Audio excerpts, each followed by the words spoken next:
Alright guys, so here's example number 2 for the weekly bias. I'm looking at GBP NZD. So you can see we took out the extended liquidity right here. Where is the draw on liquidity? So this tiny fair value gap that you can see right here, if I zoom in, you can see there's this gap right here. That is going to be our draw on liquidity. So let's drop down to the 4 hours time frame. Remember, for the weekly, we go from weekly to 4-hour time frame. This is when we took out the liquidity here. That is going to be this right here. If it breaks, that is going to set our bias. And right here, what do we have? We have a market structure shift, right?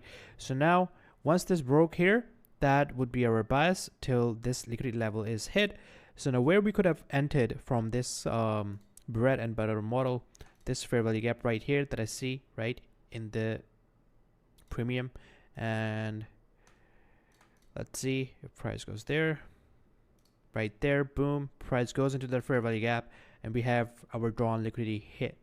So let's go to the weekly time frame once again. I'm gonna show you another example that just happened just around here. So what happened here, we took out extended liquidity here again, and we have this fair value gap, right? We could use the 0.5 level of this fib, because that is some part of it, the fair value gap, is inside the discount, so we should be good. We use the 0.5 level.